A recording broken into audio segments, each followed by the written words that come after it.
I move to open. Second. All those in favor? Roll call vote. Roll vote. Michael Doyle, Yes. Alicia Greco, Yes. Jerry Heavy, Yes. J.R. Colby, yes. This is J.R. Colby, Chairman of the Board of Selectmen. Permit me to confirm that all members and persons anticipated on the agenda are present and can hear me. When I call your name, please respond in the affirmative. Michael Doyle, Yes. Alicia Greco, Yes. Jerry Heavy, Yes. and Jeff Walker, who we're still waiting for, I believe.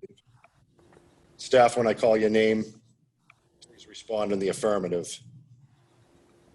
Tracy Blaze, Town Administrator. Yes.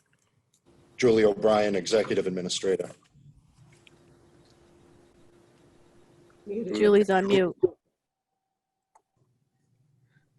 Yes. Martha Taylor, Planning Director. Yes. Michael Riley, Police Chief. Yes. Anticipated speakers on the agenda, please respond in the affirmative. Tim Lamprey. You're on mute, Tim. Let's try that again.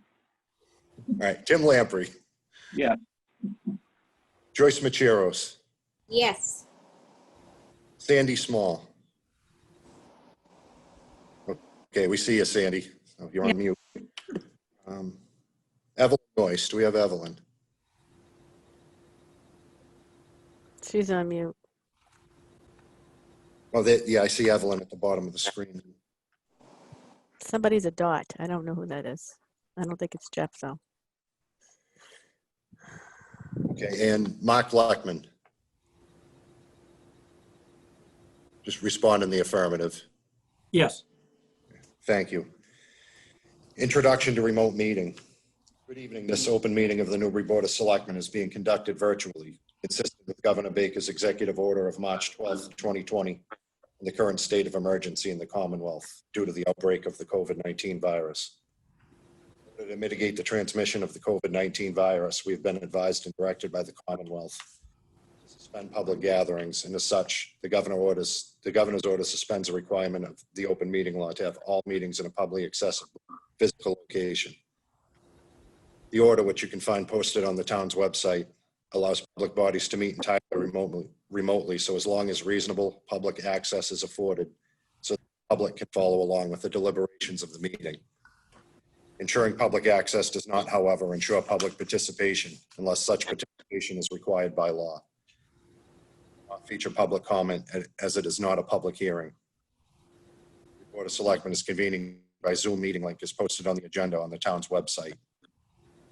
All of the materials for this meeting, except any executive session materials, are available on the website, and we recommend the members and the public follow the agenda as posted on the website.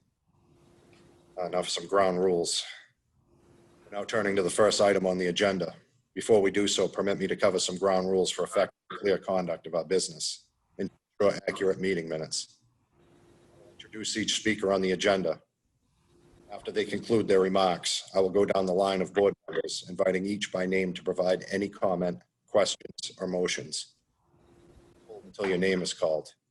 Further, please remember to mute your phone or computer when you're not speaking.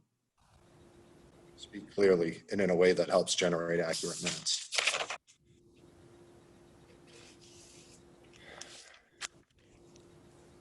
Jeff, do we have you yet?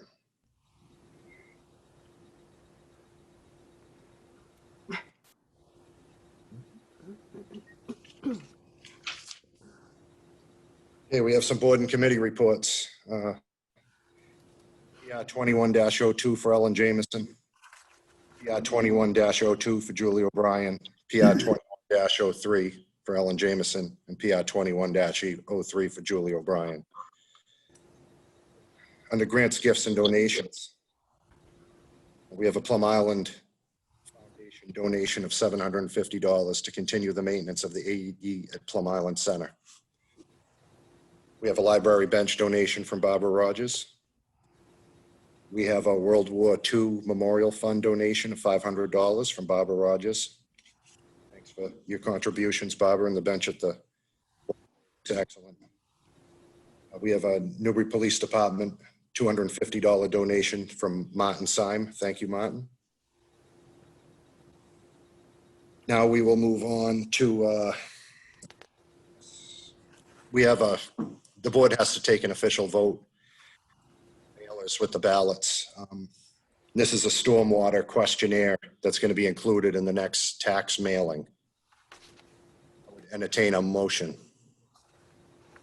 I move to include the stormwater questionnaire in the next tax bill mailing. I think Mike seconded, but he might be muted. Sorry, I second that, yes. Okay. Second that. Any discussion? All those in favor? Roll Sorry, call. roll call vote. I'll never get used to it. Michael Doyle, Yes. Alicia Greco, Yes. Jerry Heavy, Yes. and J.R. Colby, yes. We have a declaration of surplus 2013 Ford Interceptor with 176,000 miles. I would entertain a motion to declare the vehicle surplus. I move to declare this vehicle 2013 Ford Interceptor surplus. I'll second that. Any discussion? Yeah. Jerry? What department was this used in? Police Department. Thank you. Any other discussion? That's it. Although, roll call vote. Michael Doyle, Yes. Alicia Greco, Yes. Jerry Heavy, Yes. and J.R. Colby, yes. Do we have Marshall tonight? We had a financial presentation from Marshall. Maybe he's having some technical difficulties tonight. I know, Chairman Colby, there's quite a bit of town that is out of power. I believe Cottage Road and Yeah. down that way, Highfield Road. I think they're, so that might be Jeff Walker's issue too. He might not have power. Right. And I don't know if Marshall has power. I'm sorry, Tracy? Selectman Walker has joined the meeting. Oh, okay. All right, Jeff. there he is. Hi, Can Jeff. you hear us? There you are. Can you hear me? I we can can. now. Wow. It's Loud been and a clear. journey. Okay. We've knocked a few things off the agenda, grants, gifts, and donations, and including the stormwater questionnaire and the next tax mailing. Just to catch you up to speed, we declared the 2013 Ford Interceptor with a mileage of 176,000 as surplus. Now we're going to move on to 1988 Ford ambulance. I would entertain a motion with a mileage of 80,000. I would entertain a motion to declare it a surplus vehicle. I move to declare the 1988 Ford ambulance surplus. Second. Any discussion? Hearing none, roll call vote. Michael Doyle, Yes. Alicia Greco, Yes. Jerry Heavy, Yes. Jeff Walker, Yes. J.R. Colby, yes. We have some appointments. Board of the Boston Trail Committee. Hopefully I pronounced that correctly. I would entertain a motion. I move to appoint Kylie, I believe is how you pronounce it, to the Board of Boston's Trail Committee. I'll second that. Any discussion? Seeing none, roll call vote. Michael Doyle, Yes. Alicia Greco, Yes. Jerry Heavy, Yes. Jeff Walker, Yes. and J.R. Colby, yes. Does anyone have the election workers tabbed in this massive packet? Because somehow. I do. All right, would you please, if we have election worker appointments, would you please read the names, Alicia? Thank you. So we have Diane Hawkins Clark, 25 Storybrick Drive in Newburyport. Bernadette Powers, 11 Central Street, number 1. Molly Shamus, 35 Hanover Street. And Marguerite Flanagan, 11 Plum Island Boulevard. Okay, I would entertain a motion. Motion made to move those people on to the board. Second. Any discussion? Yes. Jerry? Are these people supposed to be like two Democrats, two Republicans, independent? Does party affiliation come into play at all? I don't believe so. We haven't handled it that way in the past, no. Not Okay. that I've seen. Okay, all right, just wanted to know, thank you. That's a Any good other question. discussion? They're going to be appointed from August 26, 2020 through 12/31/2020 of this year. So it's only this year. Okay. I'll move to a roll call vote. Michael Doyle, Yes. Alicia Greco, Yes. Jerry Heavy, Yes, Jeff Walker, Yes. and J.R. Colby, yes. Okay, that brings us to the police chief discussion and succession plan. Riley, do we have you? Yes, Hey. I'm here.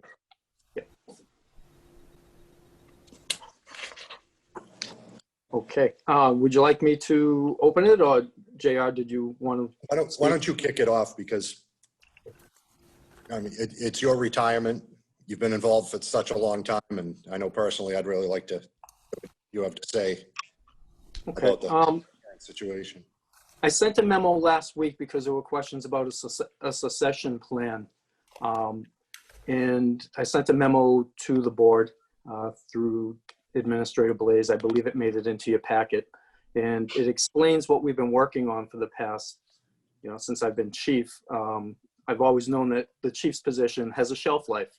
A good leader needs to know when to step down, when to allow new ideas and to come forth and to bring the department forward. And the succession plan, sorry about the slurring there. The succession plan that I have in place is pretty simple. It's straightforward. We have a XO, or a deputy chief, who acts as the XO and is cross-trained into a lot of things that the police chief does. And that's done for a reason, because the police chief isn't always there, and the second in command needs to know what's going on. And we cross-train all of our supervisors for the same reason, because the XO isn't always there, and they need to know what's going on in the department and how to step up in case they need to. And so the natural progression of a succession plan is for, in a department that's running properly, it should be fairly seamless. When the chief decides to leave, the second one in charge ascends to the chief's role and runs the department. And then from there, from one of the supervisors, you promote from within if you have qualified candidates, and bring one of those people up to the XO position to learn the job. And what it does is, now I have an open supervisor position, and it allows the people down in the patrol ranks to, have some upward mobility within a small department. And that's very important. As long as you have qualified people in place and people that can do the job, it's a great way to do it, because it gives consistency throughout. Gives the troops the ability to progress in their job. If I'm a patrolman in Newbury, there's not a lot of upward movement. We have a small department. We have fairly young supervisors, so it gives them a chance to gain in their career as well. And the people that have been working really hard and doing a great job for the town, it rewards them. And that's what we have in place. I have an XO in place, Deputy Chief Lucy, who's been doing the job as an XO for over 10 years. We work together seamlessly.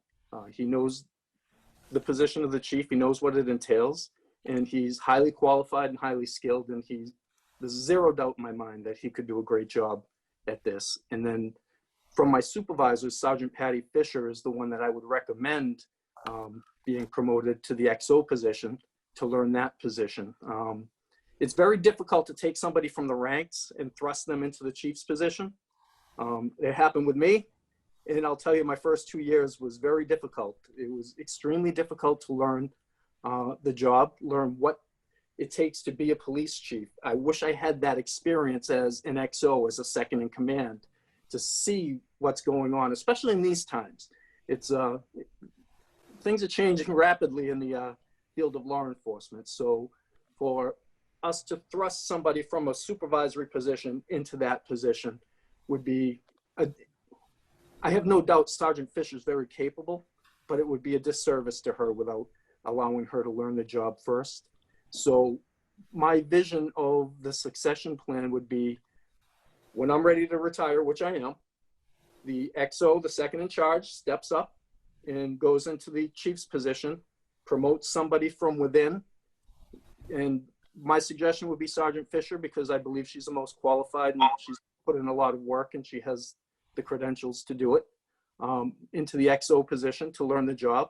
And then when she's ready to ascend to the chief's position and Deputy Chief Lucy is ready to retire, when he steps aside, it's a seamless transition for Sergeant Fisher to take over as police chief, and then she can promote somebody, if there are qualified candidates, somebody from the rank of sergeant up to that XO position. And for me, and I'm a firm believer in staying in-house if you have qualified people, and I truly believe we have qualified people.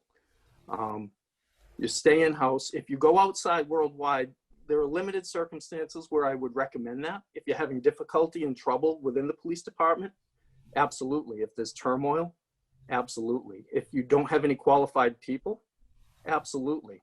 But to go outside just because that's what we need to do, there's no reason for it. If you have the qualified people in-house, they know the town, they know the job, and they're ready to step up. They've worked very diligently and very hard to get to where they are. And I just think it's an insult to them to skip over them just for the sake of skipping over them. And really, that's it, unless anyone has questions. I'd entertain questions or comments from the board. Why don't you go down the roll call vote, JR?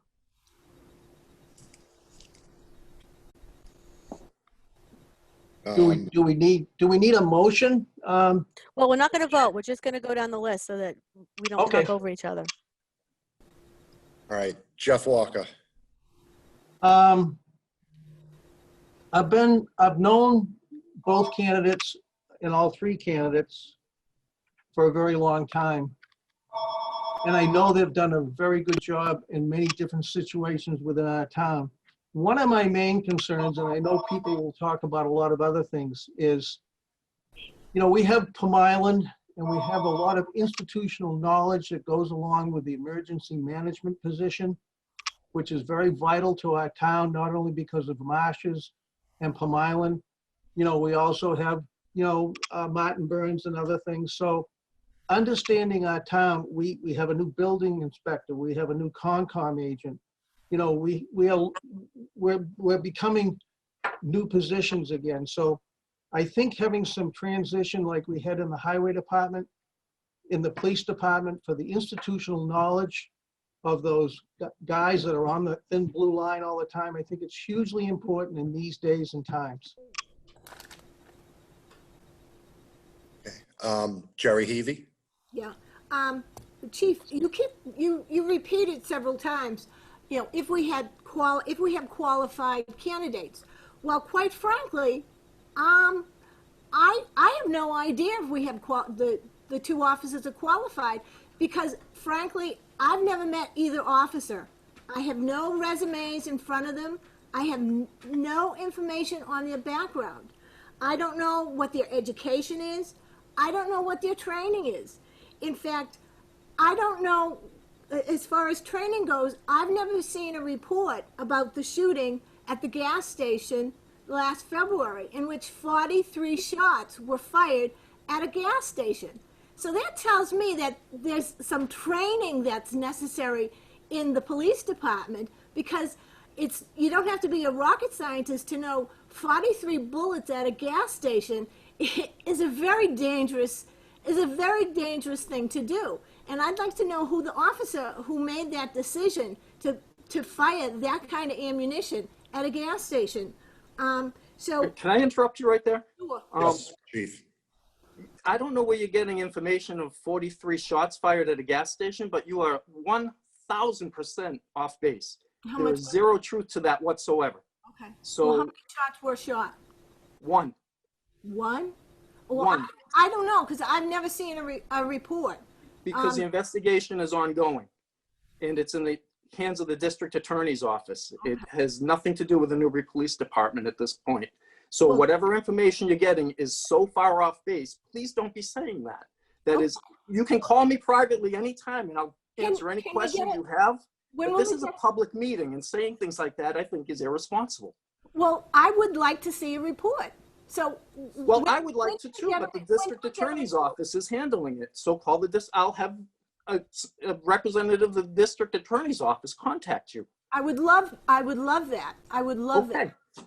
Absolutely. So, and also, I don't know what the conviction rate of these officers are.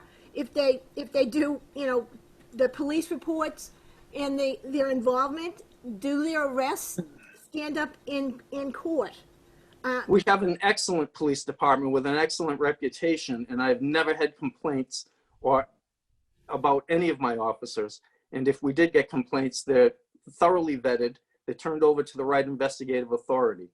Okay. Well, again, I don't want to put you on the defensive, Chief, but Well, you you are, right? I know. Well, maybe you should be, because you're asking me to appoint someone to a position for life without even the courtesy of sending me a resume. I mean, First and foremost, I'm not asking you to do anything. okay. I was asked for a secession plan. I delivered a secession plan. Okay. The Board of Selectmen can do as they please. Well, we're And an appointment is not for life. So please don't exaggerate that. An appointment is for the length of a contract, which can be terminated at any time by the Board of Selectmen for cause. right. So a normal contract is 3 years. So please don't exaggerate appointments for life, because that doesn't happen, and you know that doesn't happen. Well, you were there for 12 years, so that was a good. Because I continue to, in Okay, the Jerry, eyes of the Board of Selectmen, do a good job and get continuous contracts. Okay. But every 3 years, I went for a new contract, which was signed by the Board of Selectmen. Right. So I guess my feeling is I would move to postpone this to another date where we get some background information on these two officers. And that is well within your rights as a select person, a select board member to do that. But I'm just here to answer your questions. I was asked to supply a secession plan. I supplied that, and I will answer any questions you have. Thank you. And so I would move to postpone it to another date until after we get some information on these two officers. And again, I've never met either officer. I just feel that my election was fairly recent, and I think that the voters voted for me because they wanted someone fresh to look at how our town runs. And that's what I'm doing. I'm asking some questions because I don't have any information on these officers. Thank you, Jerry. Can we move on to Alicia? Sure. Alicia Greco? Wasn't ready to vote on anything tonight. The agenda says police chief discussion succession plan. So I believe, Chief Riley, you're leaving the end of September, correct? Yes, I am. Yes. So I thought this was just a discussion. I'm not ready to vote on anything tonight either. There are a few comments that I do want to make. I strongly believe in succession planning, to just look outside for the sake of looking outside during the midst of a pandemic and in the midst of constructing a police station building project. And to bring somebody in from the outside, I think does not serve the town of Newbury well at all. I think that it is detrimental. But, I understand what Select Woman Hebe is saying, that, when the time comes to appoint, I would like to see a resume. I think that would be good, but I don't think that is tonight. Well, if I may respond. Yes. I asked Chairman Colby 3 weeks ago what the status was, and the answer I got is it's on tonight's agenda. That's the only information I have. So Right, we're discussing it tonight, Okay. and that's all that I have to say. Okay, Mike Doyle? I've talked to a lot of people in town, and they're saying this is one of the highest paid jobs in town, and we would not do our due diligence if we did not and open it up to the public and do a proper thing. I understand your letter, Chief. I disagree with some things in it, but I think the town deserves maybe some fresh blood, maybe to look at it. Maybe we go with this succession plan. But right now, I asked John for a resume 2 weeks ago, and I still don't have one. So it's like, I've known John for a long time. I don't know Patty that well, but it's like, I would like to see some credentials before we make this vote. Okay, I have a few comments to make too. I've lived in this town my whole life. Some of these officers that are getting older now, I knew when I was younger. I've watched the police department evolve for the last 30 years in this town. And I do have to say it's never been more professionally than it has in the last years. And I could see that as a citizen before I got even more involved. I think Patty and John are more than qualified for these positions. I've seen John handle difficult situations with a good attitude, very versatile. The phone doesn't ring more than twice, always there at the ready. Patty has gained great respect with our community members, with our younger people, and people like me, who I refer to as a pickup truck crowd, through the handgun permitting and things like that. They have a good reputation with our people. And I thought about this when Mike delivered the news. And I said, there's different ways to go about this. You can promote from within, you can go on an outside search. And I said to myself, my operation, if I had somebody that was performing well and hoping to advance, what would bringing someone in from the outside do? And the only thing I could really come up with is it would discourage the people that I already have and destroy morale, which is, interestingly enough, Chief Riley already said a few moments ago. Time's coming in September, we're going to need a chief. We can kick the can down the road till there's 15 to 20 days to go till D-Day. We can make a decision tonight. I'm fine either way. We have one motion on the table, which was Jerry's. Can you repeat it, Jerry? Well, since we're not going to vote on it, I will withdraw the motion. Okay, Jeff, are you trying to? Tonight. We're not voting tonight, correct? Jeff, is there something you want to say? Well, I want to also voice support, obviously, for Patty and John. I think they'd make, they would fill the positions with very well and with grace and really do the job well. I mean, if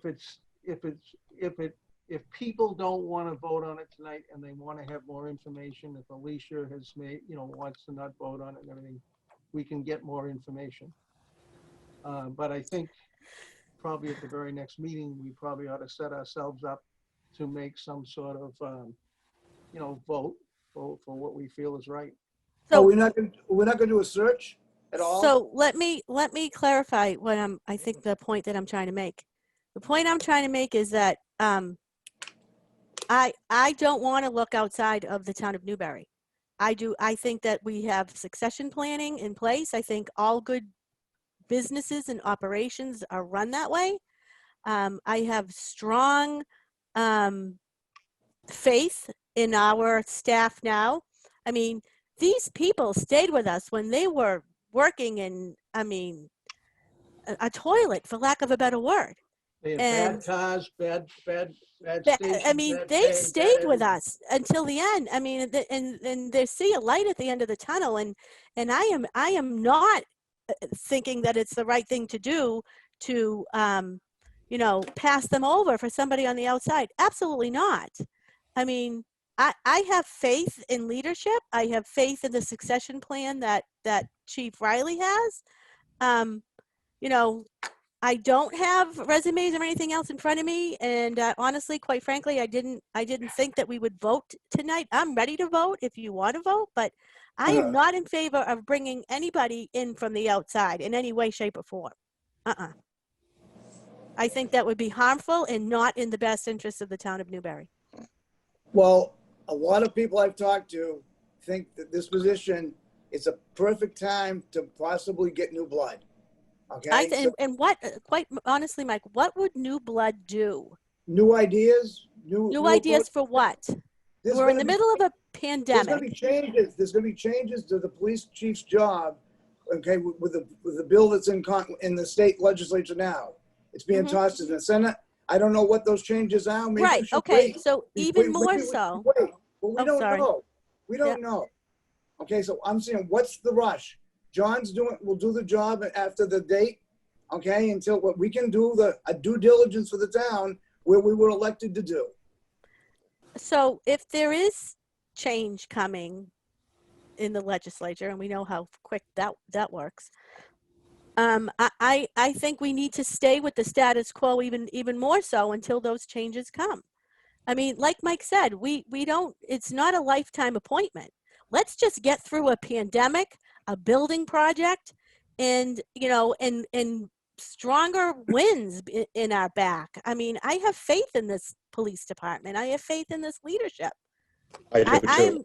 I am not looking to bring in somebody from the outside. I think that would be harmful and not serve Newbury well at all. I agree. That's what we disagree. Okay, Mark Leckman, I see you're unmuted. Is there anything you'd like to say on this? Can you hear me, JR? Yes. No, just speaking from a best practices, human resources perspective, I certainly respect the fact that, especially in the case of Selectwoman Heavey, these folks are not known commodities to her. That certainly makes sense to me. My only recommendation might be that if you're not ready to make this decision and make this vote tonight, and it's contingent on members of the board getting more comfortable with the candidates in-house, the only thing I would strongly recommend is that you not wait until your next scheduled meeting at the end of September to do this. Find a time, perhaps a couple hours, one day over the next week or so, where the Board of Selectmen might take the opportunity to interview the two individuals, see if there's a greater comfort level, and if so, make the decision then. If you're not ready to cast votes tonight, but I would certainly not wait until your next scheduled meeting. That's all. Mark brings up a good point. I didn't realize that we weren't having another scheduled meeting until the end of September. I have a patient about running up to the last minute with this decision. Right. We have qualified people in front of us.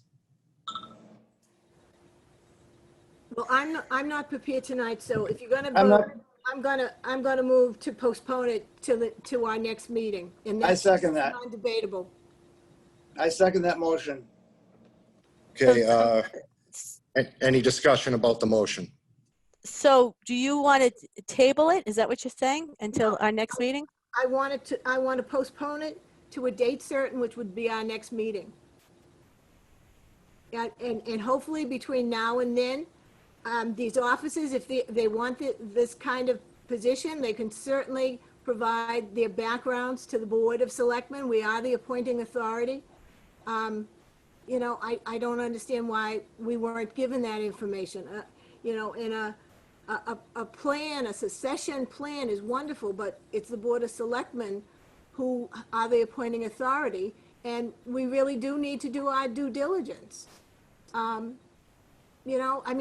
That's why we're voted in. And I don't have a problem going outside. I know I've been asked by people who are interested, what do? I said to the individual, send your resume to town hall. And I haven't seen any resumes for anyone. And I asked for one 2 weeks ago from John. So, Okay, so we'll move, any other comments, questions? Move to a roll call vote. Alicia Greco, No. Jerry Heavy, this is to postpone it, yes, this is your motion. yes, yes. Michael Doyle, Yes. Jeff Walker, No, J.R. Colby, no. Would anyone from the table like to make a motion? I will make a motion, listening to the whole discussion and where it might go and where it might end. I have no problem making a motion to honor the succession plan for John Lucy and Patty Fisher. I'll Second. second that. Okay. Discussion. Jerry? Yeah, I'll get to you next one. I don't understand what the rush is. What is the rush? We're not doing our jobs as selectmen if we don't open this up and have people who are interested come before us, present their credentials. As Mr. Doyle says, the state is going to be changing the position greatly with more training and all. So I don't see the rush. I don't see the rush. The chief hasn't left yet. He's there until the end of September. Again, I don't know these two offices. It's not personal. I just want to do my job that the voters elected me to do. And that's going slow. I mean, last month, we couldn't even talk about the Elder Center, but we got to rush and get a new chief. The senior center's on the agenda tonight. Right, but they gave us their paperwork well over a month ago. That's my point. I don't know why there's a rush. And if they were in such a hurry, why didn't they give us their backgrounds? Mike? I'll say what she just said. It's like, what's the rush? Okay, it's like, I still, like I said, I asked John for a resume. I still don't have it. It's 2 weeks ago anyway. Okay, I met with him down at the station about a situation on Morgan Avenue. So I don't know what the rush is. I don't know why I haven't got credentials. Like I said, we had elected to do a job, and if we vote tonight, we're not doing our job. Any other discussion?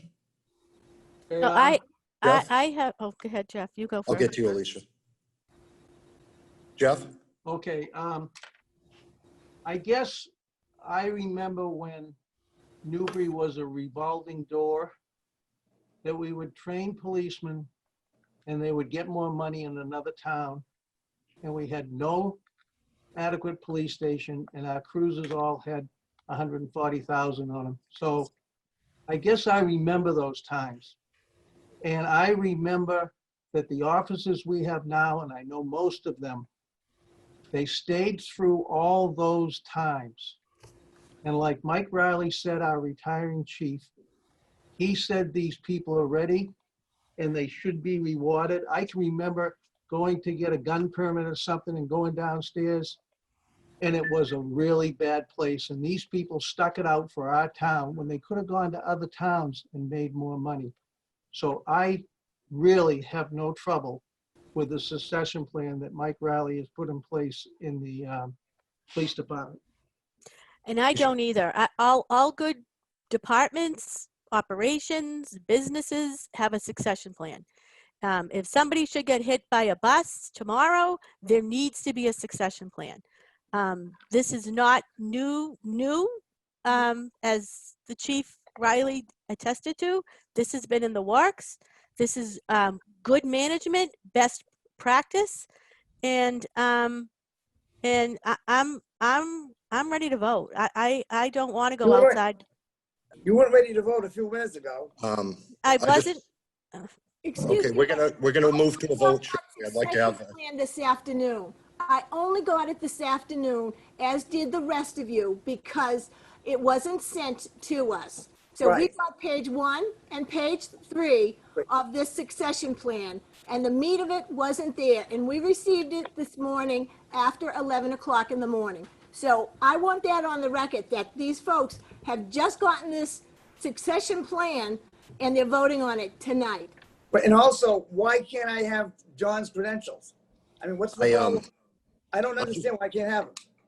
I'd like to say, I take this job very seriously. I'm familiar with too. a lot of our offices. I'm very familiar with John and Patty, having worked in my position for 5 years here.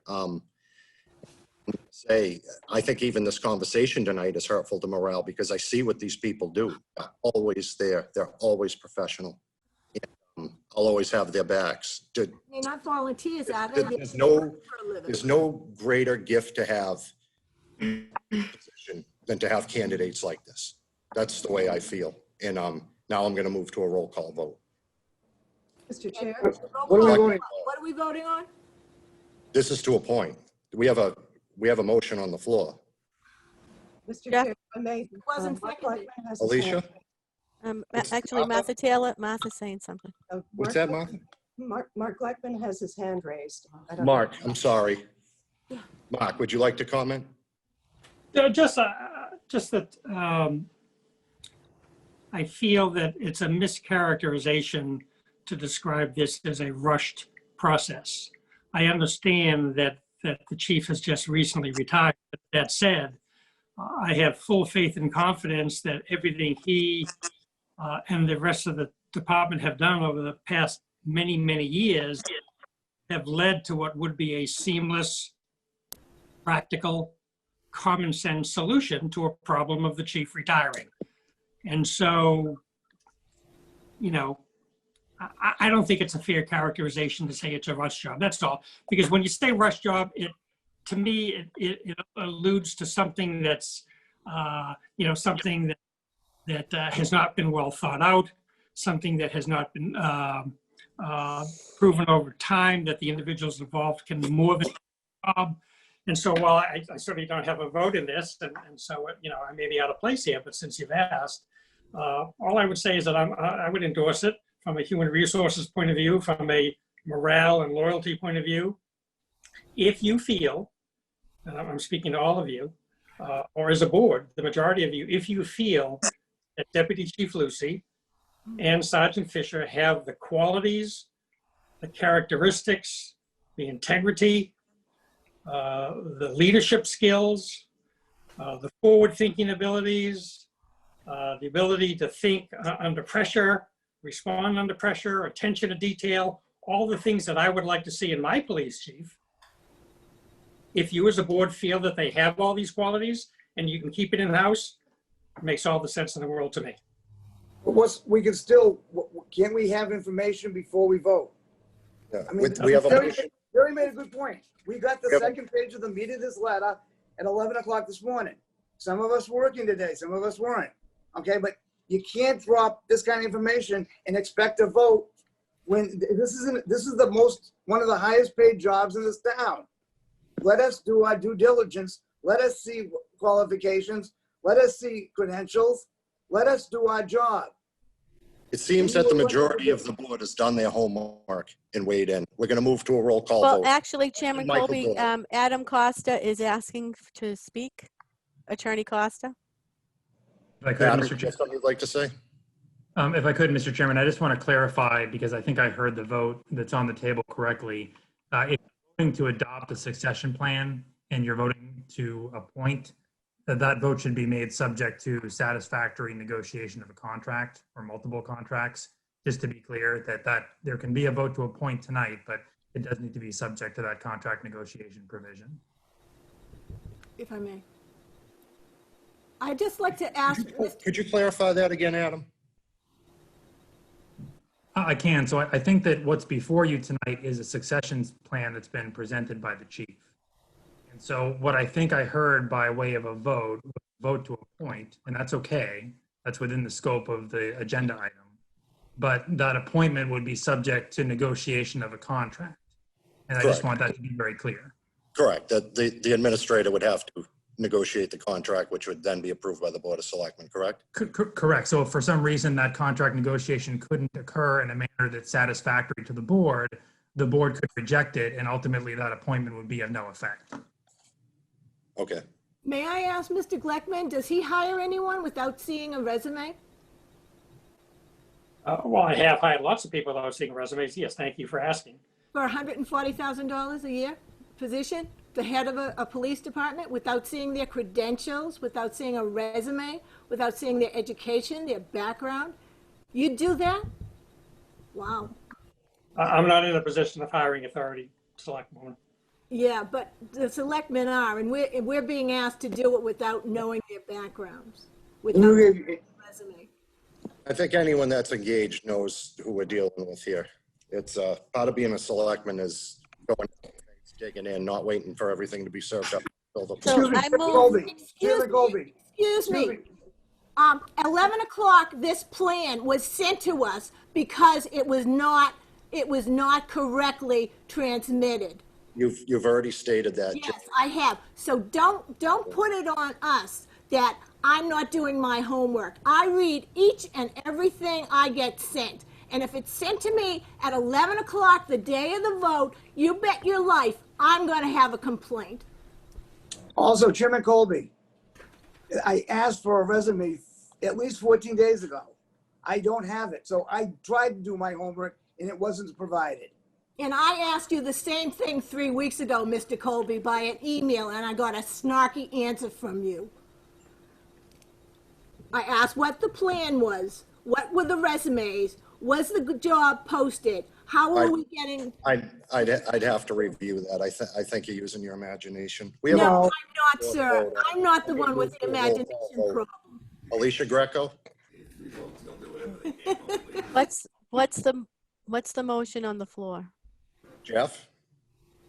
I Jeff guess has a motion the on the floor. motion on the floor was to honor the succession plan for John and Sergeant Patty Fisher, subject to, like Adam said, contract negotiations. And probably it won't be the highest paid job in the town for a newer chief. I don't know about that, but Hope Mike's not. got a lot of years in, but that might be something to think about too. And do Okay, we then- have a second? I seconded the motion already. So now we're moving to a roll call vote. Alicia Greco, Yes. Jerry Heavy, No. Jeff Walker, Yes, Mike Doyle, No. J.R. Colby, yes. Thank you for joining us tonight, John and Patty, and also Chief Riley. Okay, moving on, we have a business license application from Lynn Jane. This is for the Access Clinic for Wellness, 19 Central Street, Suite C. Or a motion. I move to approve the business license. Second. Discussion? All those in favor? Roll call vote. Michael Doyle, Yes. Alicia Greco, Yes. Jerry Heavy, Yes. Jeff Walker, yes. and J.R. Colby, yes.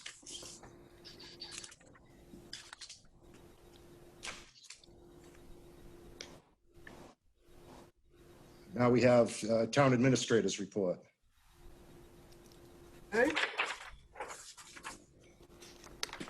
I just wanted to give you a brief update on coronavirus. We are scheduled to be opening the town hall by appointment only beginning on September 8th. All the appointments will be conducted in the second floor hearing room after sanitization. Masks and social distancing obviously will be required, and the room will be sanitized after every meeting.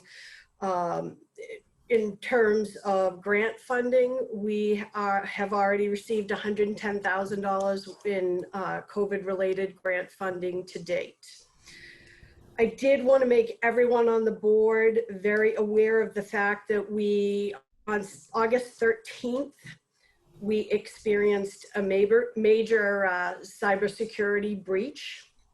A member of the board inadvertently posted another member's access information and credentials, including her login and password information on Facebook, which created the breach that exposed the town for a period of time. Once we were notified of the breach, the IT director immediately took action to change the login credentials to prohibit any further external access into the town's systems. Apple Tree Networks approved the quick and appropriate action, thus protecting the integrity of the select board's emails. Board members' personal email addresses and the select board addresses could still be affected by phishing or spam related outreach through their emails. So I just wanted to let you know to please be vigilant. Do not open any emails or attachments of anyone that you're not familiar with. The IT director has added all your member emails to our cybersecurity grant program. So as participants in the training program, well, actually your participation would be recommended so you can get a greater understanding of what happened here. But as of now, the original protocols have been put back in place for email distribution. We have been notified that at this point in time, our state aid is being level funded this year. What that means to us is a decrease of approximately $17,000. I guess the one good thing about being heavily reliant on the real estate tax burden is the fact that we don't rely on our cherry sheet money to run the majority of our town and municipal functions. So we shouldn't see too much of an impact from that. Principal Assessor Nate Kramer tendered his resignation. Effective August 11th, he became the Chief Assessor of Melrose. So if you have an opportunity, please join me in wishing him much success in his new community. Interviews began this week, and naturally I'm anxious to get someone on board as quickly as possible. So I'll keep you updated with the progress on that. Relative to the Council on Aging Director position, I had an opportunity to meet with the COA Chairman, Chaz Rudich, to discuss the qualifications that we're going to be seeking in a new director, and that job has been posted. City of Newburyport announced water use restrictions due to an algae bloom. Non-essential water uses are being prohibited.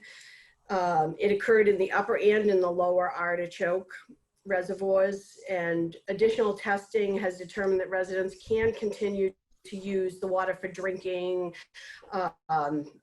bathing, ice, brushing teeth, preparing foods, and the likes. Boiling isn't necessary at this point in time. The city and Mass DEP are monitoring it very closely, as you can imagine, and any residents who need additional detailed information about what's occurring are encouraged to contact the Newburyport Water Sewer Office. Their number is 978-465-4420, and they're available Monday through Friday from 8 to 4. The Upper Green update, based on the report that was provided to the selectmen from the committee, the following work has been completed to date. The DPW has done the fertilization, the gypsum was applied, and the flagpole has been repaired. The DPW director, James Surratt, has noted that once paving season has concluded, they'll get back to addressing the other items that had been identified by the committee. Can I interrupt for a second, please? Chairman Colby, could I make a motion that we send a thank you note to the the Newbury Upper Green Committee for their work and their recommendations on this? Sure. I'll That's a second. second to me. Yep. Okay, all those in favor, roll call vote. Alicia Greco, Yes. Michael Doyle, Yes. Jeff Walker, Yes. Jerry Heavy, Yes. J.R. Colby, yes. And also on the green, the DPW director did follow up with National Grid about the cabinet that was recently installed. And it is indeed a safety measure for monitoring pressures. And since that time that we lodged the complaint, National Grid has provided some landscaping around the cabinet. Also, Jennifer Crisco will be joining our team as the new DPW administrative assistant. And that is the position that was left vacant when Julie O'Brien assumed the executive administrator role. And that's all I have for tonight. Okay, thank you, Tracy. Can I ask Tracy a question? One more piece of business, because I know we have power outages in parts of town tonight. I had a couple Cottage Road residents reach out before the meeting and say that they were out of power. We still need to discuss the trees on Cottage Road, but I have to admit, I'm personally wondering if tonight's the night for that, since some of them are out of power, and where, you know, we've received their comments, their written comments, and we can read them. I just don't know if I was them, if my power was out and I was unable to watch tonight, how I'd feel about it. So I guess I'm reaching out to the rest of the board on how do you feel about discussing this tonight with the power out? If the whole neighborhood is out of power, I would agree with you, Chairman Colby, that I think we should put it off to a meeting where they can be there to discuss. Did the weather cause the outage, the storm? Yeah, and I believe it or not, I think I can't swear to it, but I was told that the problem is actually on Highfield Road at that substation. It knocked out a funny swath, and even my place on Low Street, which is, you know, I'm miles from there. I was out at the house, so. Do we need a motion to table? or Actually, postpone? I'd like to make a motion to table the trees until after the property that is being developed is complete. Second. I think that we need to give that neighborhood a break and let that development work. I know what dust is like, and I think if we table it until after the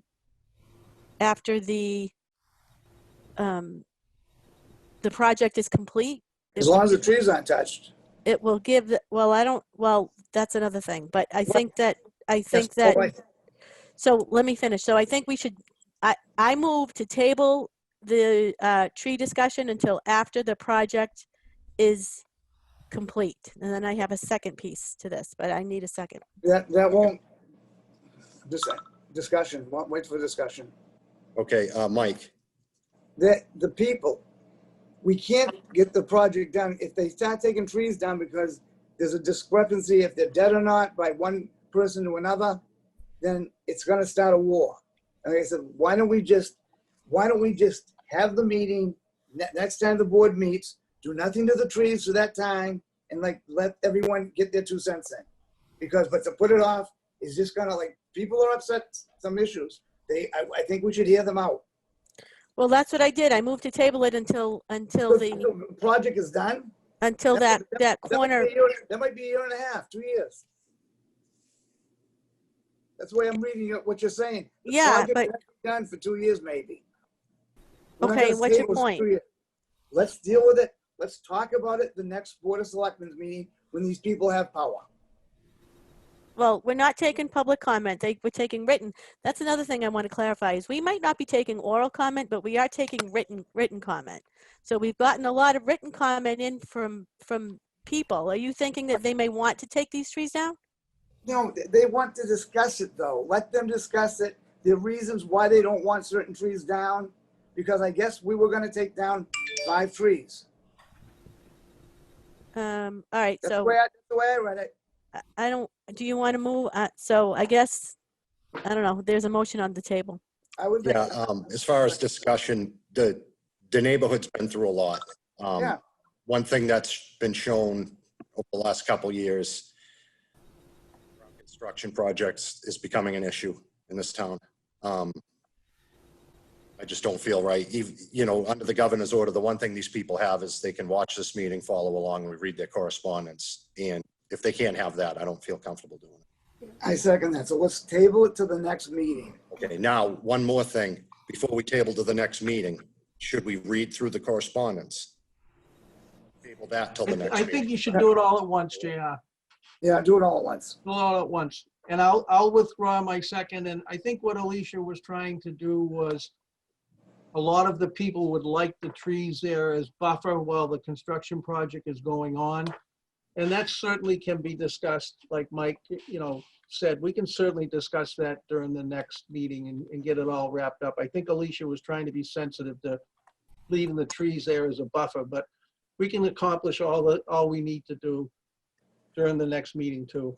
Right, and before the next meeting, and tomorrow I'll reach out to the building inspector. I know in the risk assessment and recommendations, you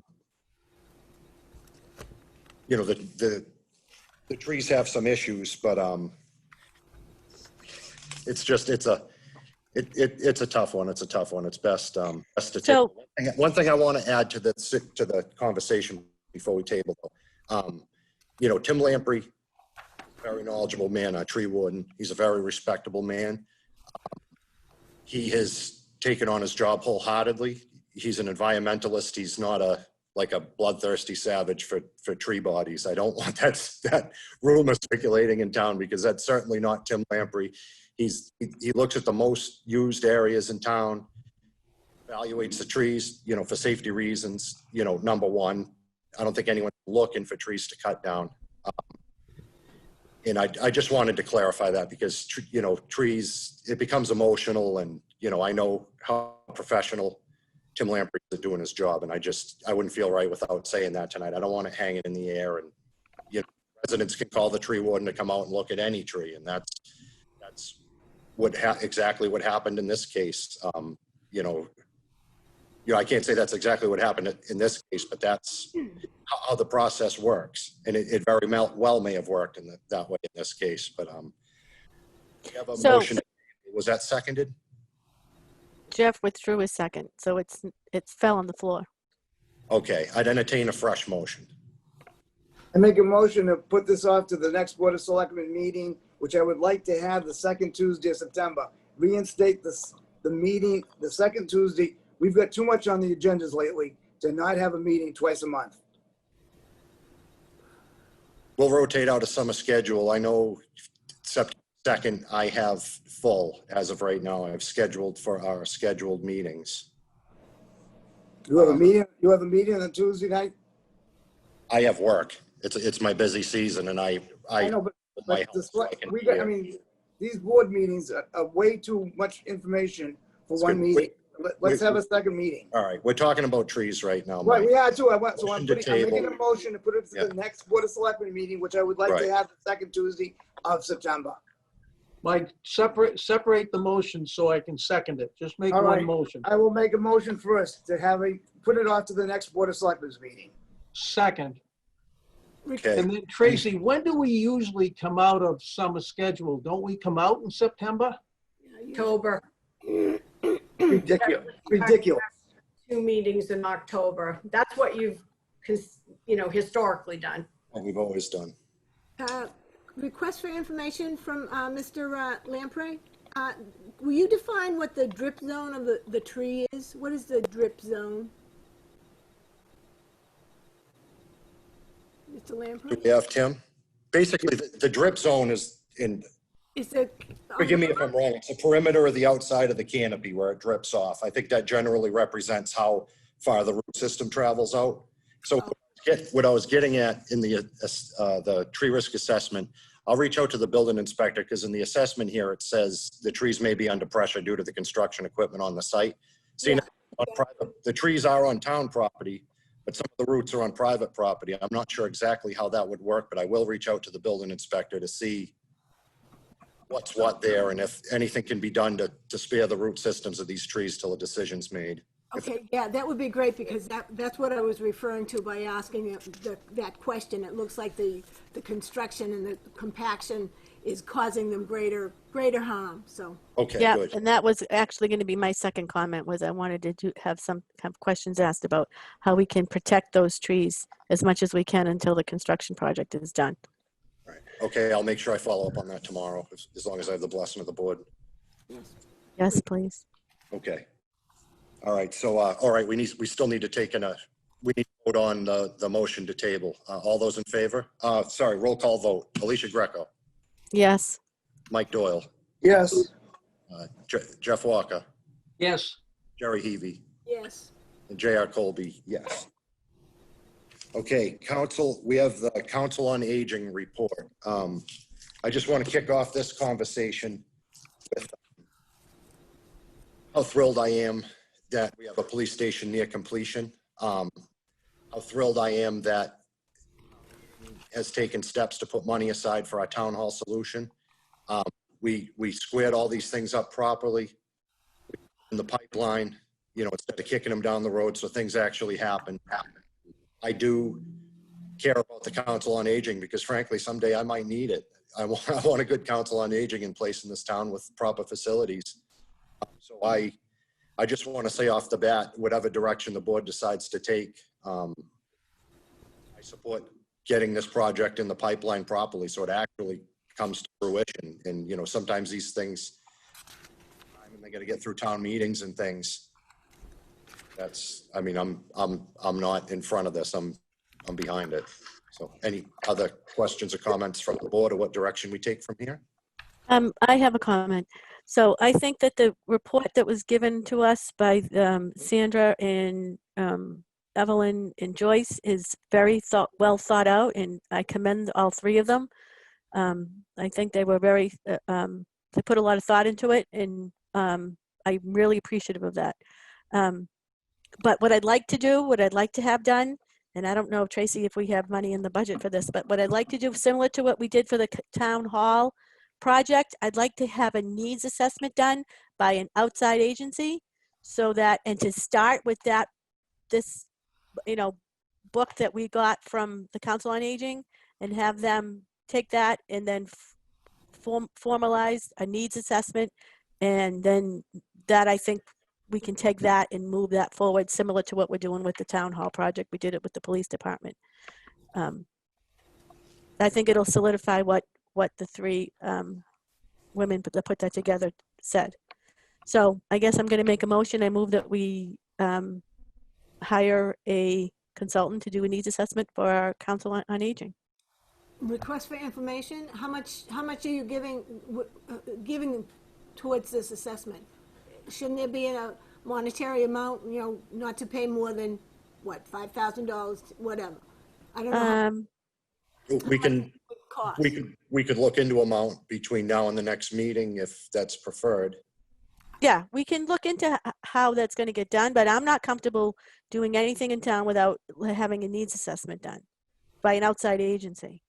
I think that's not in the best interest of the taxpayer. So in the needs assessment, it's, you know, it seems like a hurdle, but that's how we get facilities that have enough room. They have the proper right things. Right. I don't want to build access. something and then have it not function the way it's supposed to, or the way it should. And then we also have we have the public bid laws. I mean, it's not going to be exorbitant. And we do. Tracy, do we have a budget for that? We do. We have professional and technical services. We can pay for a consultant out of that. So that's. I'd like to second what Alicia said, and I think it would be good. And I would certainly like to thank the people that worked hard on preparing the document that was able to make this, you know, final push to really step forward and begin to look at the needs and how we're going to satisfy them. Yeah. You know, because that's going to, if the town of Newbury takes as long to build a police station and repair town halls as it's going to be to do the Council on Aging, it's really good to get it going now. Correct. Right. And honestly, they queued us up. They put us in a good spot to do a needs assessment. And so yes. I'm really thankful for them. Mr. Chairman, may we suspend the rules and ask the three individuals who prepared this report if they want to directly address the board, since I believe they're on Zoom with us, if they have anything that further they wish to address the board with? That's actually that's a good question to council or Martha or Tracy, because they'd be knowledgeable. I didn't read their names off that they'd be speaking on this meeting in the opening disclaimer. Well, I know. So I'm not sure how that would work. I believe they're on Zoom. Did we? Where's my? Mr. Chairman, I believe you did. Okay, good. No, as long as we read them off. Who do we have? We have Evelyn. We have Evelyn, Sandra Small, And Joyce Macheros. and Joyce Macheros. Joyce Macheros. Before they speak, and I haven't had my say with the selectmen discussion yet. Sure. Okay, so first of all, I've been out there a number of times, and what they're saying in this report is so true. It's a HIPAA nightmare. With the kids coming back to school sometime, it's a COVID nightmare. But the report is so complete. I consider this a greater need than I do the town hall right now. Okay, unless we combine something with the town hall, because this has to be addressed immediately. Okay, so I'm just saying, I just want to get that done. And also, if the town wants a liaison from the Board of Selectmen, I would like to offer my services for that, for this project, because I am a senior citizen.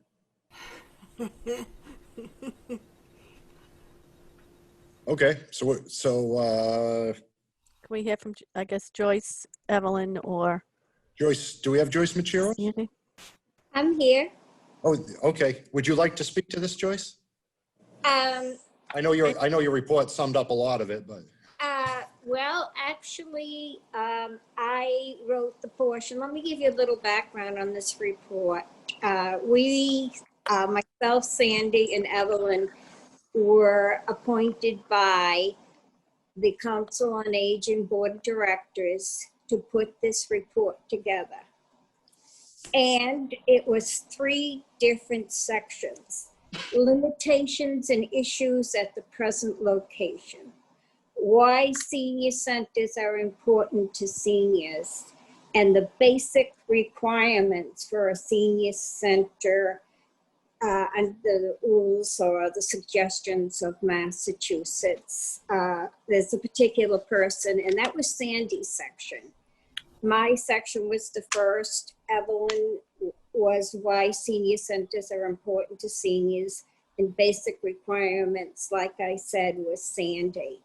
And all of us did our homework during the pandemic. It was difficult because we had limitations on contacting people.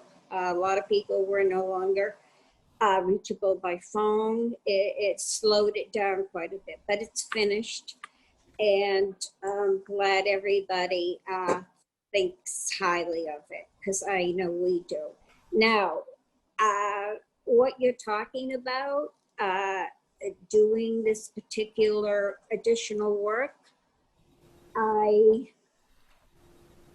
we have been told, Sandy, can you take this about Emmett and what he told us about how we should go about finding what we need? Just for clarification, who's Emmett? Sandra. Emmett Schmazzo, I don't have his title right here, but he is for the Mass Association of Council on Aging. He is one of the directors there, and he put together a pamphlet on design considerations for senior centers. I spoke with him. First of all, the 3 of us went to a seminar he held and listened to him, and then we decided that I would take this portion of the report, and I contacted Emmett twice to try to glean what we need. How do you determine what a center needs? How do you figure it out? And he gave me his report, which I can also provide to you people, but what I did was cut down what would be pertinent to our town. Basically, Emmett said to canvass local directors in your area, see what works for them, and then apply it to your town. So we did. We talked to Merrimack, we talked to Rowley, we talked to Salisbury, and Evelyn, you probably can, I don't know who else we talked to. We took information from them and we applied all that, and that's how we came up with the list, which is the center of our report that says what we'd like to see. And we're keeping in mind that no, we don't want to spend a lot of money, no. But when I first became part of the board, I said, gee, we don't have many programs for our seniors. There's not much to get people in. And so we tried to do programs, but we didn't have any place to put them. There's no place to go. And if you go to these other centers, they serve luncheons. It's like a hubbub of people coming in. And as Evelyn pointed out, in your later years, you need that that social interfacing with people. You can't just isolate. It's not good for you. So that's pretty much where we got the requirements. And my personal opinion about a needs assessment, I think that you'd be spending money for something that we already know what we need. It's going to come out pretty much the same. We've already looked at all those places, and although, we're free to do that as a town, I just think it's spinning our wheels and wasting our time. Just Henry, for excuse me, Chair. clarification and not pushing one way or the other. Basically, a space needs assessment doesn't pick a location or a structure. It would look at the types of programs you folks want to run and make sure you have the proper room and facilities to do it in. This would be a way to drill down on, how many square feet's ideal. How do we feel like the program will expand over the next 10 or 20 years, and will there be room for that? All that information is there, though, pretty much. Yeah, but honestly, if we have to go to town meeting and ask for money, if we have an outside consultant's needs assessment, that'll put us in a much better place and be able to get us. Do you know what I mean? Fair I point. disagree with that. It's just that I hate to push it off longer and longer and longer. That's all my point is. A space need assessment would actually put a turbocharger on this thing, because then we would have concrete numbers to go forward to an architect with. If it was included in a new structure or I guess an old structure. I have a question. It took a while for me to warm up to the space assessment needs, but over the last few years and few projects, through hands-on, I've seen it can be. Can I just? Evelyn, yes. Yeah, I'm sorry, Chairman. We've made a list of things, and I was hoping for some direction from you folks tonight, because we're actually looking at for places, but we don't know. We've been to Kentway, where you folks are. We've been to Apple to see about renting. We have those figures, and I'm not saying we're for any one of these things. We were just hoping that you folks were going to jump in to help us. And I looked at a building on Route 1 that I heard was for rent, and I went down there and found out that it wasn't really, even with renovations, it wouldn't suit our elderly. We looked at the library to see if there was any way we could tag along there, if we could add on there. That didn't prove to be the way to go. But we also found out that there is, on Kentway, there's 5.79 acres, and I don't know what the town intended to use that for. It's in back of the ball field. And there is 4 acres off Hanover Street that the town owns, and we were wondering about that. And there also a 14-acre parcel that the town owns on Hanover Street. So all these things we've been doing, but I guess we didn't need to jump ahead of ourselves. Well, I kind of have a question, JR. What was, Evelyn, did you think that by being on the agenda tonight that we were going to approve to spend money on this, to purchase or to build? Oh, no, not at all. Okay, because the town, I thought perhaps you would tell us that, of some ideas that you had for us. Yeah. I think the best way forward and to speed up your project, station and town hall have been stalled for 14 years, and we managed to get these projects back on track. The police station's almost up and running. The best way for you folks to get started, and your work in that report was not wasted at all.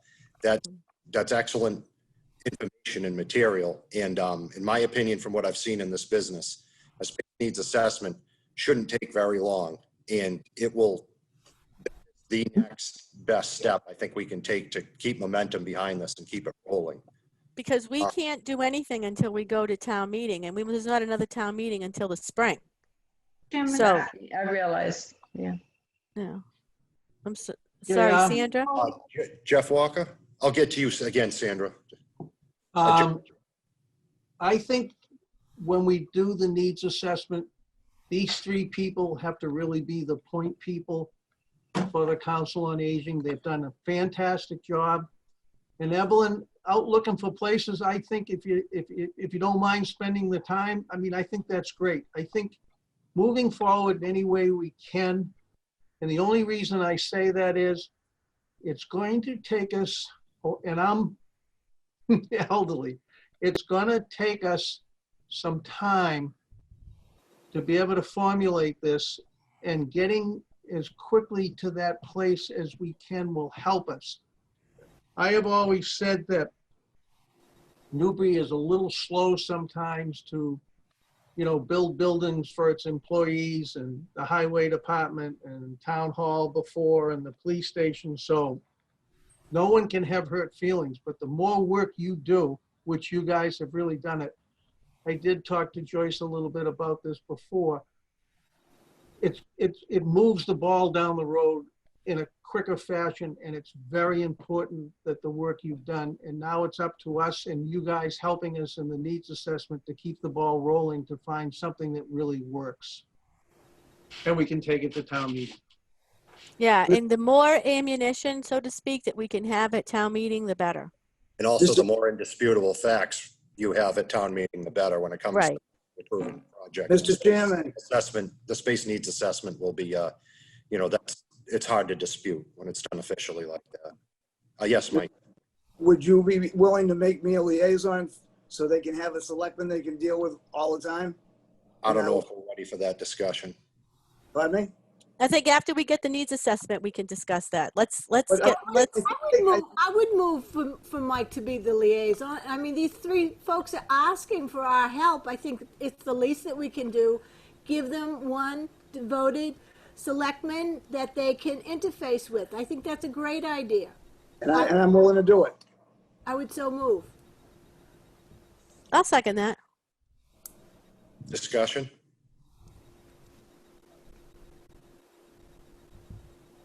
Okay, So let's I do have a discussion. So when you say you want a liaison with them, what do you're gonna? I will work with them. I will be the information person for them to the board. And like I said, I know the three ladies well, and I think I'd work well with them. So I just want to understand. I want to be abundantly clear. I want to set an expectation of what the board is expecting back when you liaison with them. So you can't speak for the board, Mike. I want to make that abundantly clear. You can't speak for the board. You can liaison with them, and you can bring back. When you liaison with a Triton, okay? Yeah, Or you I don't liaison speak with for a the Gulf. board. I don't Right. speak for the board. Right. I'm just gonna be. I will hopefully bring the message quicker to the board. Yes, that's That's what okay. all So I'm asking. if you all can I'm bring that back to the board, That's all I'm asking. So can we have a vote, please? Roll call vote. Michael Doyle, Yes. Gary Heavy, Yes. Jeff Walker, Yes. Alicia Greco, yes. J.R. Colby, yes. Thank you. So just Mike, just be careful when you're speaking, okay? You're Alicia, not speaking for the board. Alicia, I've done this before. I know. I've seen things, okay? I'm just giving you a fair warning. Okay, I'm just. I'm trying to help you. Thanks for your work on it. I wanted to be elected unless I asked you. All right, moving on to correspondence. Jim Moran regarding annual town meeting, Article 21. We have a letter from the tree warden about resident complaints regarding the tree cutting on Cottage Road. We have a letter from Whittier Regional Annual Operational Report, and I will get you the town's costs quickly here. Oh, my tab broke off. Does anyone have the Whittier page tabbed? Yes. We have a record-breaking packet tonight. That's why we have to have meetings every 2 weeks.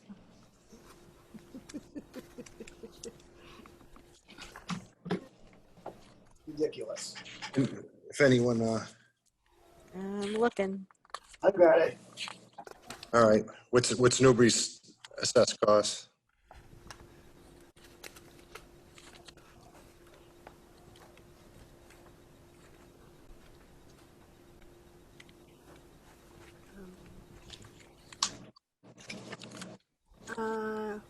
$441,262. Thank you, Jerry. And that's for a total of 24 students. For 2019 to 2020. Yeah, and I think we had a graduating class from Whittier of 8, I believe, or 6 or 8. Mhm. Good to see some young tradespeople out there still going into the world. We had a letter from Henry Rogers regarding the National Grid Cabinet on the Upper Green, which Tracy touched on in her administrator's report. Training that's been provided by Grid. We had another letter from Jonathan Higgins Environmental, Board of a National Science Foundation grant. We have a letter from Mark Gleckman, an email from Mark Gleckman regarding members' recusal from board deliberations from the town hall project. Could we get comments from town council on that one? Because town council's here now. Do we have do we have council still? You do. All right, Alicia, you have Mr. Costa. So, Mr. Costa, I don't know if you have our packet in front of you, but we've received a letter regarding a recusal of Selectman Doyle from the discussions in regards to the town hall, police department building at the corner of High Road and Morgan Ave. And the question is, is an abutter. Well, not quite sure if he's a direct abutter, but he lives on Morgan Ave. And I don't know, do you have the letter? Do you want me to read the letter to you? Frankly, I would object to your reading the letter. We All right. didn't read the other letters. Barry, Alicia has the floor. So I don't know, do you have it, Adam, in front of you? So I have the packet in front of me. Ms. Greco, can you direct me to where in the packet approximately, what I know that the pages aren't numbered per se, but is it toward the end of the packet? It's way towards the end. Okay. It's the I'm second to scrolling last. through. It's the second to last letter. Can I comment on this while we're looking? Well, let him read it, and then you definitely will comment.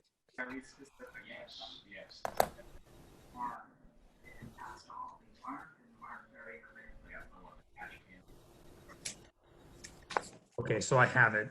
Let me say as a preliminary matter, if I could, because I think it's important to sort of recognize the role of town council in a matter of this sort, and it might help maybe fray some of the conversation that would otherwise be had between members. So we often are in receipt of copies of requests made. Sometimes it's by fellow board members or commission members or committee members. Sometimes it's from members of the public, and in a few occasions it's from members of staff, asking a particular individual on a particular public body recuse him or herself from a matter. And sometimes it's because of their ownership of property nearby, their status as an abutter or a party in interest. Other times it's because of a believed or anticipated belief that individual might have, a belief that they're predisposed to vote against or in favor of a particular project. Instance, our role as town council is simply advise the public body, if the question is being asked of us by the public body, what the body's role is with respect to that sort of a request. And that's an easy answer because the board has no role. The board can't direct one of its members to recuse him or herself. It's a decision for the individual member. Certainly the board can engage in a discussion. Board members can express comments or concerns, either in support or in opposition to a particular member's involvement or voting on a project, and the potential compromise that a vote could mean to a decision if that vote is challenged on conflict of interest grounds. So that discussion can certainly happen, but the board can't direct the member to recuse him or herself, any more so, frankly, than I can as town council. I can't look at the member and say, you have got to recuse yourself. That's not my role. My role is to give legal advice.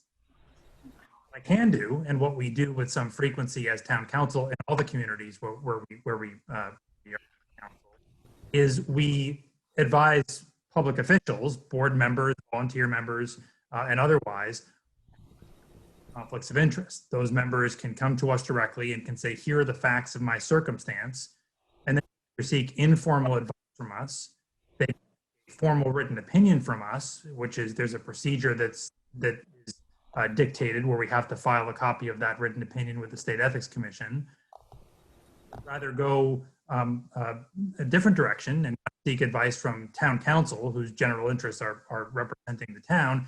That individual can go directly to the State Ethics Commission and can get an opinion that individual can then use as a basis for choosing to recuse or not him or herself from a particular matter. So I'm happy to read this, but what I won't do for the board tonight, because it's my role, is I won't tell you as a board whether or not a particular individual has to recuse him or herself, because number one, that's not my decision, it's the individual's decision. And the legal advice about whether a conflict of interest exists is something that I would give one-on-one to that individual and not to a public body, because the body has no role in that process.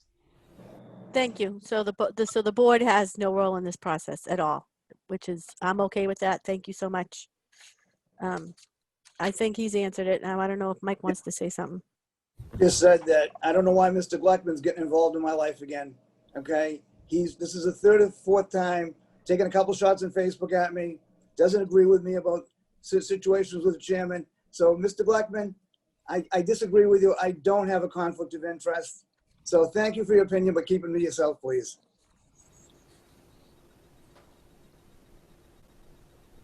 Would you like me to respond? Oh, sure, Mark. You're Why? on He's not a selectman. You don't let other people respond. He's Why in the you gotta meeting. let- He's listed to speak, Mike. Oh, I'm Bob, sorry. would you like to This is make a about comment? not this topic. I would be perfectly happy if Selectman Doyle took the opportunity to avail himself of the expertise of town council in this matter. Should he want to have a private conversation and let town council advise him as to whether my observations are accurate or not? If not, Mr. Gleckman, can I ask a question? Yep, sure. Why didn't you bring this up with the police station? Because I'm right at the end of my driveway's right there. Why didn't you bring it up for that? Because Mike, at the time that the vote was taken on the police station, you were not a selectman. I've been a selectman for the last year and a half. Okay, and we've done a lot with the police station. So you should have said to me, "Your next door neighbor." But you know something? My neighbors would come to me as a That's selectman. fine. Mike, I said in my I disagree with your comments because, like I said, like you said on Facebook, we'll bring that up. You become the new Facebook cop of Newbury. Okay, Okay. I've had it with that. Mike, please control yourself as a selectman. Yeah. You Okay. you have a little class, Mark Gleckman. I would suggest, Mike, that you know, if you're going to suggest that you've been involved in all these discussions and votes on the police station, again, I would advise you to talk to town council about that as well. Thank you for your advice. You're welcome. I'll go to the ethics board. Don't worry. Okay. In the discussion. All right, moving on. We had a nice letter from John Nelson Ferrara regarding the Council on Aging space support for defining this space. He had an interesting idea of putting it at the Pink House. Unexcelled view and maybe unbearable greenheads. We have some meeting updates. A review of meeting minutes, Golf Center public hearing minutes, 10/18, 9/11/18, 8/29/18, 8/14/18, 6/26/18, 6/2018. And also tabled from the July 28th, 2020 Board of Selectmen meeting per town council. All members vote on the minutes. They are merely voting to approve minutes that we're taking. Obviously, they can't correct minutes, but vote to make them final. Do we have a vote to finalize, to approve those minutes as read? Can we pull out the February 27th, 2018 minutes? Because I have an amendment to that. What was the date again? What was the date? It's just a typo. You know how okay. sometimes I'm good at finding those. Okay. Is there a second? Second, Okay, all those in favor? Roll call vote. Alicia Greco? We're not including the February 27th minutes, right? Correct. That, I Okay. thought you made the I motion. don't, yeah, I don't, Admit we're gonna, that. so we'll pick that one up next. Okay, then Okay. I vote yes on all the others. Okay, Alicia Greco. Michael Doyle? I'm passing because I wasn't there. I disagree with town council. I'm not voting on something I wasn't there. Jeff Walker? absolutely, except for the one that I wasn't there. Just for the record, council says you can approve them. Then I approve. Then I'm okay with that. You can't correct them, but you can approve them. To make them final is the wording. Okay, Jerry Heavy? Yes, yeah, I can't correct it, but I'll vote to make them final minutes. Okay. And Alicia, I got you correct? Alicia, Yes. okay, and J.R. Colby, yes. Okay, we have some more Gulf Center public hearing No, minutes. we need to, can we just amend these February 27th minutes really quick? I don't think you have the vote because Mike and I can't vote according to town council. We can't correct the minutes. We Are you, can- did you find something that needs to be corrected, Alicia, or? Yeah, and JR, only you and I were present there. Yeah, that's the It's one I right. wasn't. That's- Yeah, all right, it's just a typo, that's fine. Okay, we have another gaggle of minutes to approve. Is that pertaining to the Golf Center? So this would be Golf Center public hearing minutes, 8/8/17, 9/6/17, 18/17, 2/27/18, 19, 8/7/19, 18/19, and 30/19. Is there a motion? Motion to approve. I'll second it. Okay, roll call vote. Alicia Greco, Yes. Jerry Heavy, Yes, Jeff Walker, Yes. Mike Doyle, Pass.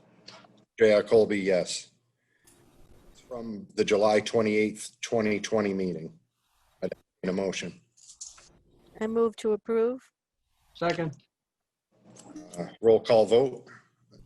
Greco, Yes. Jerry Heavy, yes. Mike Doyle, Yes. Jeff Walker, Yes. and J.R. Colby, yes.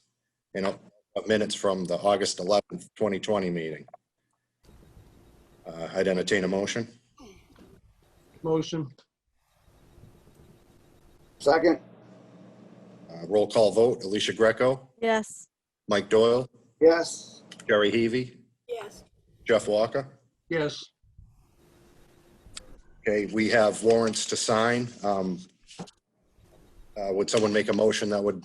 I allow- move that we allow the chairman to sign the warrants on the board's behalf. Second.